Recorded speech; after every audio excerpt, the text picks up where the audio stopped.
네, 오늘 첫 번째 시그널픽에서는 윤희수 국민의힘 혁신위원장 모시고 자세한 얘기 나누겠습니다. 어서 오세요. 안녕하십니까? 예. 오늘 저희가 모신 이유는 노란봉투법이 곧 국회에서 통과될 것 같아서 이것 때문에 모셨는데, 일단 이재명 대통령과 민주당에서는 이거를 더 수기할 필요도 없고 일단은 시행을 하자. 정부에서는 또 특히 1년 유예하자라고 했는데 그것도 필요 없고 6개월이면 된다라는 입장이에요. 의원 시절부터 이 법안은 진짜 문제가 있다라고 하셨었잖아요. 뭐 많은 국민들이 이제는 인지를 좀 한 것 같은데 뭐가 제일 큰 문제인가요, 이 법안은? 이 법은 이 정치가 그 한국 경제를 얼마나 망칠 수 있는가를 저는 보여주는 법이라고 생각해요. 이게 얼마나 큰 일이냐면 네. 우리 60년대 경제개발 이후로 지금 한 60년간의 어떤 노사관계 질서를 완전히 바꿔버리는 겁니다. 근데 그게 좋게 바꾸는 게 아니라 네. 세계 어디에도 없는 방식으로 지금 망치는 방식이에요. 예. 이게 뭐냐면 예를 들면 현대자동차나 삼성전자다 그러면 수백 개의 하청기업이 있잖아요. 하청기업의 근로자들은 자기 사장하고 교섭을 하고 근로조건을 개선시키려고 하죠. 근데 이 법은 어떤 법이냐면 그 하청기업의 근로자 노조가 정의선, 이재용 이 원청에 와서 따질 수 있게 만들고 파업을 할 수 있게 만드는 거예요. 오너랑 직접 뭐 오너가 아니라 짓겠다. 원청이죠. 원청. 자기네 오너가 아니라 예. 남의 회사인 원청의 회사. 오너한테 네. 가서 그렇게 해서 파업을 할 수 있게 만들어 놓고, 그리고 남의 회사의 뭐 사업장을 점거하거나 그 생산에 차질을 빚게 하는 불법 파업을 해도 그 책임을 묻는 걸 극도로 어렵게 만들어 놨어요. 그러니까 이게 앞으로 어떤 혼란이 닥칠지를 감히 예상할 수도 없게끔 네. 어디에도 없는 법을 지금 만들겠다는 거예요. 그리고 이게 또 중간에 껴있는 중소 중견 기업들도 있잖아요. 그렇죠. 지금 이게 뭔가 대기업만 겨냥했다라고 뭐 생각할 수 있는데 아니죠. 그게 아니고 껴있는 기업들도 다 같이 몫이 그게 어려지는 거죠. 껴있는 기업이라는 게 예를 들면 삼성전자가 핸드폰을 만들잖아요. 네. 핸드폰의 부품을 만드는 하청이 있고 그 부품의 부품을 만드는 또 하청이 있죠. 네. 그러니까 하청이 있죠. 근데 삼성전자 본사에서는 이 원청에서는 하청 기업은 누군지도 몰라요. 사실은 알기 어렵죠. 네. 왜냐하면 이 둘 간의 관계이기 때문에. 그런데 지금 이 법은 어느 정도로 불분명하게 만들어놨냐면 이 하청이 이 원청한테만 가서 따질 수 있는 건지 아니면 이 두 번째 하청이 원청한테 가서 따질 수 있는 건지 지금 모든 게 블랙박스예요. 확실한 일이 거는 벌어질 수 그렇죠. 질지 모르는 그러니까 상황. 지금 이 법의 구절만 보면 원청한테 가서도 따질 수 있겠다. 그러니까 삼성전자 입장에서 내 핸드폰의 부품을 만드는 회사도 여기 와서 파업을 할 수 있겠네, 뭐 따질 수 있겠네, 이럴 수 있는데 네. 지금 얘기하는 거를 보면 앞으로 우리도 잘 모르겠어요. 시행하면서 문제가 생기면 그때그때 법을 좀 고쳐나갈게요. 이따고 얘기를 하고 있는 거예요. 네. 그러니까 무슨 경제가 당신들 실험쥐냐? 이런 비판이 나올 수밖에 없는 겁니다. 세상에 어느 공무원들이 이렇게 어마어마한 법을 만들면서 앞으로 문제 생기면 고칠게, 우리도 모르겠어요. 이런 얘기를 하는 거는 말도 안 되는 상황인 거죠, 지금. 네. 그리고 또 이 말이 좀 이해가 안 된다는 분들이 많았던 것 같은데 이재명 대통령이 얼마 전에 이제 본인의 어떤 순방단 동행할 기업인들을 만난 자리에서도 이 얘기가 나왔잖아요. 우려가 좀 나오니까 선진국 수준으로 맞춰가야 할 부분이 있다라고 얘기를 해요. 근데 저도 뭐 이래저래 좀 기사도 찾아보고 하다 보면은 선진국에는 이런 식의 어떤 조항 자체가 없다는데 대체 이재명 대통령이 말한 선진국 수준이라는 거는 뭘까요? 그분이 무슨 뜻으로 그런 얘기를 했는지 모르지만 예. 거짓말이죠. 새빨간 거짓말이죠. 왜냐하면 얼마 전에 우리나라에 들어와 있는 유럽의 회사들, 유럽 상위 있잖아요. 주한 유럽 상위. 유럽이 전 세계에서 노사관계가 가장 발달한 오랜 역사를 가진 나라들이죠. 그런 기업들이 어떻게 이런 법을 만드냐, 어떻게 우리를 이렇게 잠재적인 범죄자로 만드냐, 우리 짐 싸갖고 나간다, 이런 얘기를 했어요. 네, 맞아요. 그리고 그 다음에는 바로 주한 미국 상공회의에서도 비슷한 얘기를 했습니다. 네. 이거는 투자 요인을 굉장히 깎아먹는다. 굉장히 불안하다. 지금 한국에 투자 안 하려고 할 수 있다. 미국 그렇죠. 기업들이. 그 얘기죠. 네. 지금 유럽과 미국 전 세계의 어떤 글로벌 스탠다드라 그러면 유럽과 미국이잖아요, 사실. 근데 이 기업들이 정말 어처구니 없다. 어떻게 이런 법을 만드냐. 우리 진짜 너무 불안하다. 우리 투자 이런 나라에 어떻게 하겠냐. 이런 얘기를 한다는 거는 그 세계 어디에도 없는 법이라는 게 이런 뜻입니다. 그러니까 네. 이런 분들은 아니 내가 이런 일을 다른 회사에다 맡겼어요. 이런 걸 도급이라고 하잖아요. 근데 그 회사의 근로자들이 나한테 와서 따지고 파업할 수 있게 만든다는 거예요. 그러면 세상에 어떻게 이런 관계가 있어? 나는 우리 근로자하고 노사교섭하는 거고 내가 네. 이 일을 떼서 다른 회사에다가 주문을 하면 그 주문을 가져간 그 회사는 그 회사 사장하고 근로자가 교섭을 하는 게 맞는 거죠.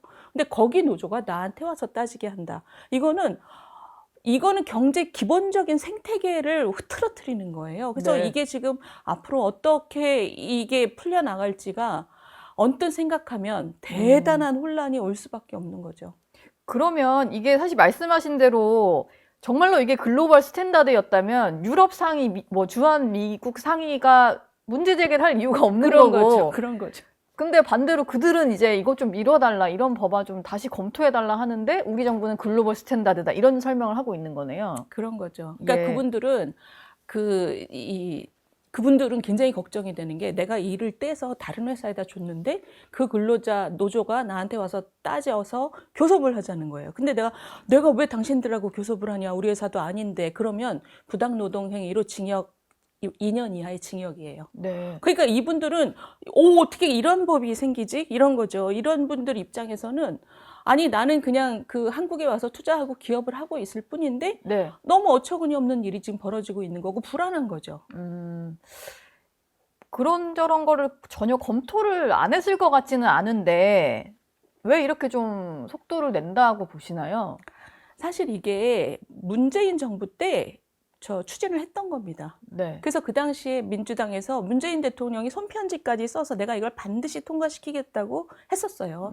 근데 저 정권을 잡은 다음에 보니까 이게 국회 상임위에서 그 설명을 들어보니까 고용부 공무원이 와서 막 설명을 하는데 안 되겠거든요. 네. 그래서 접었던 거예요.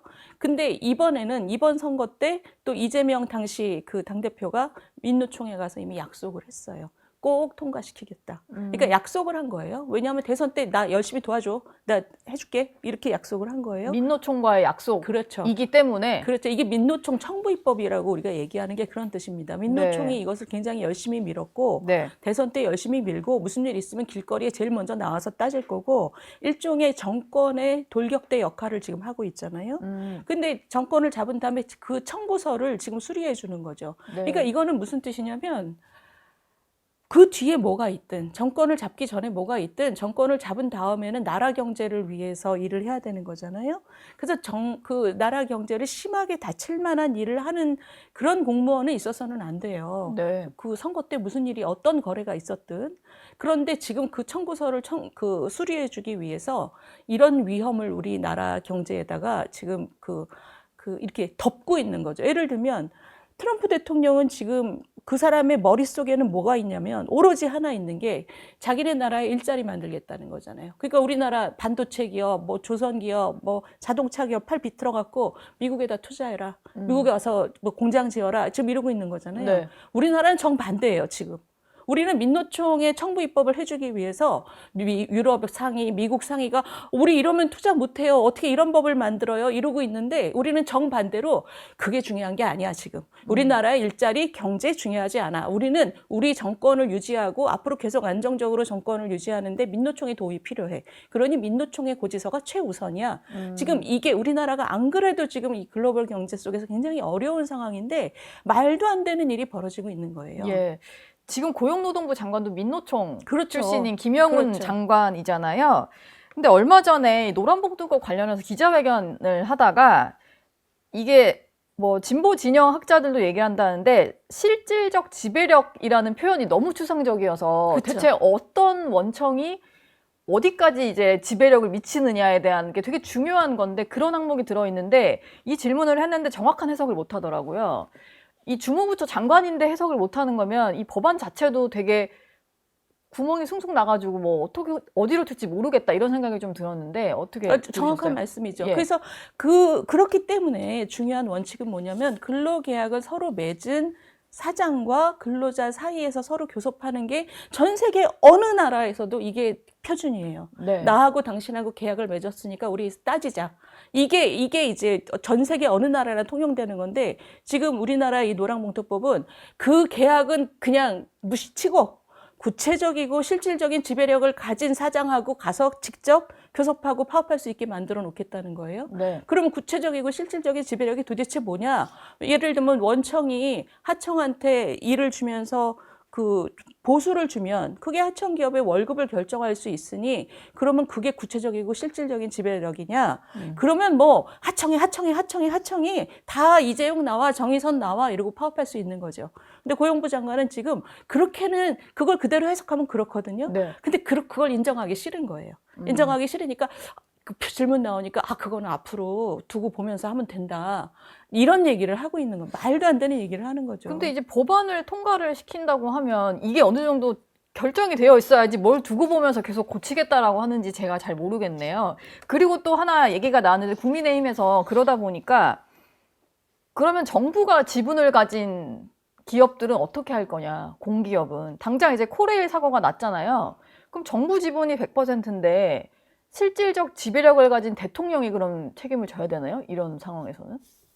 그런 거죠. 코레일의 사장은 국토교통부 장관의 제청하에 대통령이 임명하잖아요. 그리고 나라 정책으로 그분들의 근로 조건, 근로 처우에 영향을 미칠 수 있잖아요. 와서 따질 수 있죠. 그 근로자들이 이재명 나와 이러고 교섭하자고 하고 그 교섭에 응하지 않으면 이재명이라는 대통령? 사람도 예.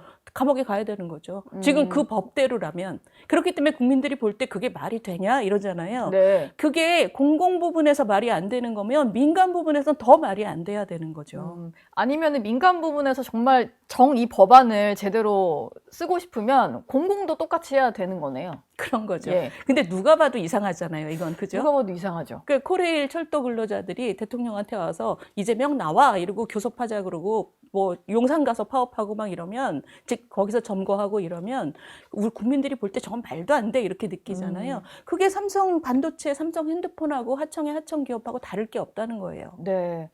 뭐 그렇게 얘기하니까 좀 이해가 되는 것 같아요.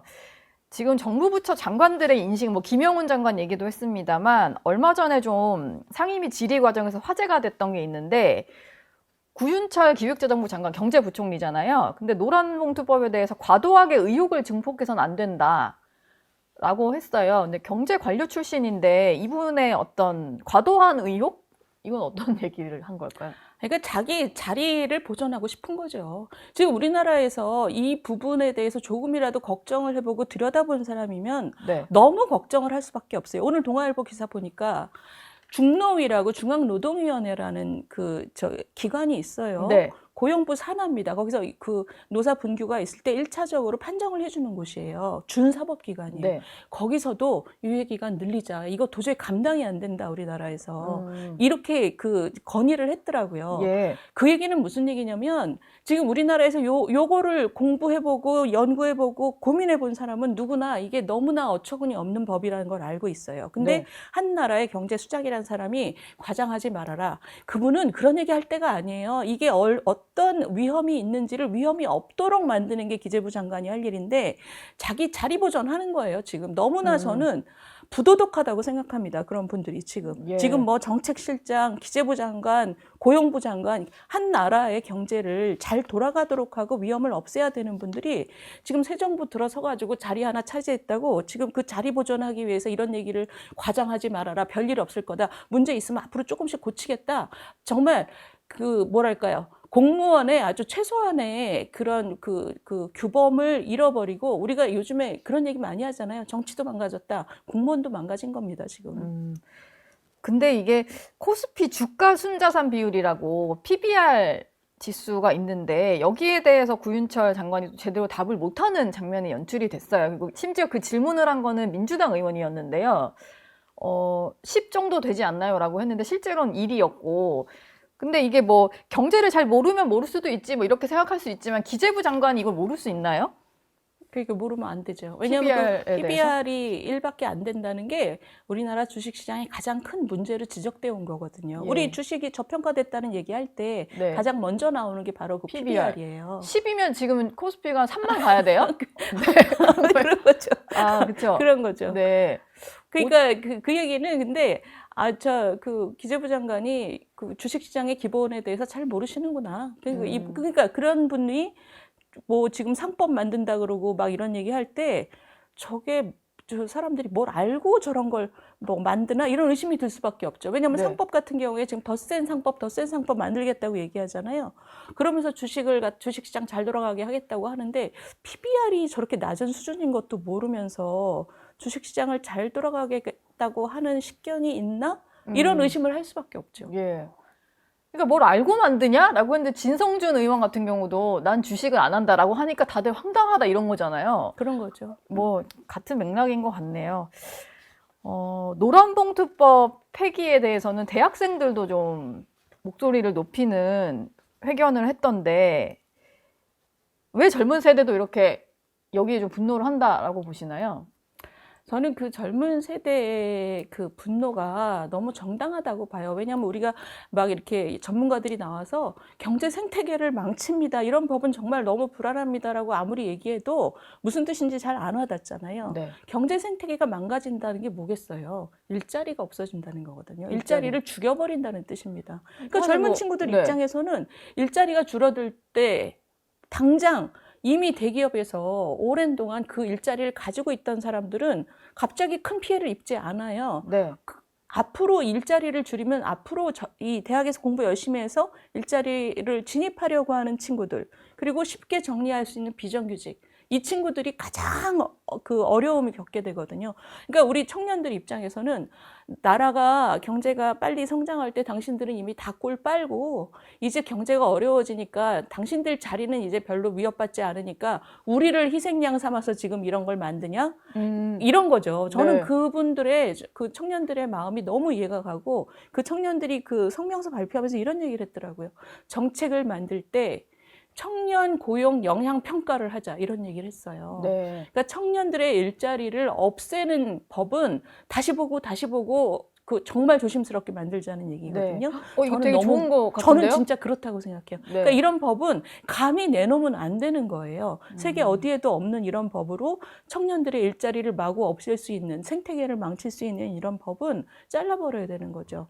사실 젊은 사람들이 제일 싫어하는 게 좀 어른 세대들은 취업이 지금 우리 또래만큼 어렵지 않았고 그런데 그때 다 누리고 우리 때 와서 뭐 책임 전가한다. 이래서 뭐 연금 개혁도 막 열받는 거고 그런 건데 이것도 같은 맥락인 거군요. 그런 거죠. 그러니까, 네. 그러니까 이 청년들이 얘기하는 거는 우리 국민들한테 하는 얘기예요, 사실은. 이런 법이 나오는데 우리 기성세대는 왜 이런 거를 그냥 보고만 계십니까? 라는 뜻이죠. 예. 근데 민노총 같은 경우는 사실은 민노총이 죽어라고 이런 법을 지금 계속 넣는 이유 중에 하나는 가장 중요한 이유는 보세요. 지금 하청이 원청한테 가서 현대자동차 가고 삼성 가서 파업을 하고 교섭을 하겠다 그러면 보통 때 되게 작은 하청 기업 같은 경우는 그거를 하기가 굉장히 어렵잖아요.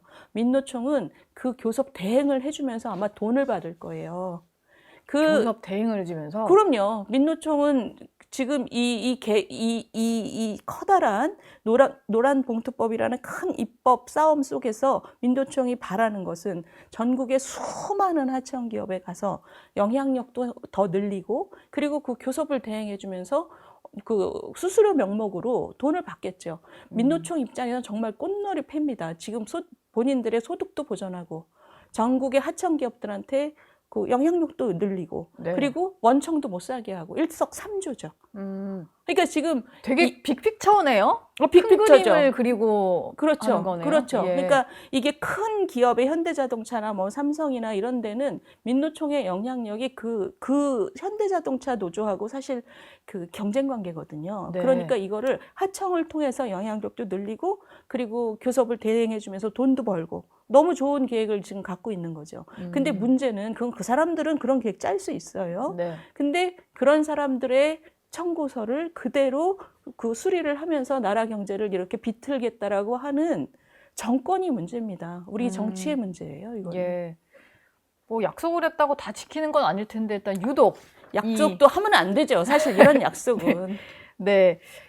마지막으로요. 전당대회 기간이니까 그 질문을 좀 드리겠습니다. 보니까 조경태 후보가 윤희숙 혁신위원장 만났다고 뭐 여러 차례 글도 네네. 올리시고 뭐 그런 것 같은데 사실 혁신위원회에서 내놓은 안들이 또 제대로 뭐 유지가 되고 좀 이어가려면은 누가 되느냐가 중요하잖아요. 근데 지금 분위기가 김문수, 장노영 후보 간의 결선 투표 가능성이 벌써부터 나오는 것 같아요. 좀 어떻게 전망을 하시나요?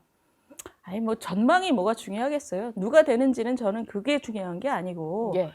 지금 그 전당대회 모습을 보면서 우리나라의 보통 국민들은 국민의힘을 보면서 저게 지금 국민의 마음을 살 수 있는 전당대회 모습인가라고 대단히 회의적인 말씀들을 많이 하세요. 네. 근데 지금 그 후보들이 그 전당대회 장면에서 막 윤어게인, 뭐 김건희 옹호 이런 거 하면서 국민들의 인심을 많이 잃고 있단 말입니다. 네. 그래서 전당대회가 아니라 반당대회다 이런 얘기도 나와요. 반당대회. 그러니까 네. 당을 당을 점점 더 쪼개는- 해롭게, 아니 해롭게. 해롭게. 네. 네. 그렇기 때문에 그 후보들이 지금은 비록 당대표에 되기 위해서 강성 지지자들에게 좀 그 인심을 얻기 위해서 그렇게 하지만 네. 전당대회가 끝난 다음에는 이제 국민들의 마음을 얻는 방향으로 그 본인들의 입장을 또 잘 만져서 당원과 국민을 접근시키는 그런 방향으로 가도록 하는 게 중요한 거죠. 네. 지금